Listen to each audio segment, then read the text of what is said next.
नमस्कार मंडळी. हे बघा आमचं गहू. हे बघा, मी बरोबर आज 2 महिने झालेत गहू पेरून.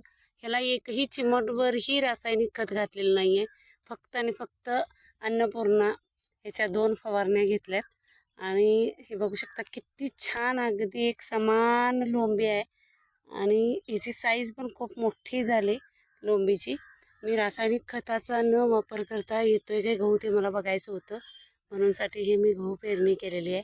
आणि अगदी समाधानकारक आहे. गव्हाची वाढ पण झालेली आहे, कलर पण छान टिकून आहे आणि लोंबीची साईज पण खूप छान आहे. अजून 1 महिनाभर लागेल याला पूर्णपणे भरून सुकून हे करायला, सडायसाठी तयार व्हायसाठी. पण आत्ता तरी अगदी समाधानकारक. ह्याच्यात कुठेही रोग आलेला नाही, कीड आलेलं नाही, कसलीही रासायनिक किंवा कुठलीही अजिबात फवारणी केलेली नाही आहे. फक्त अन्नपूर्णाचे 2 फवारण्या घेतलेल्या आहेत.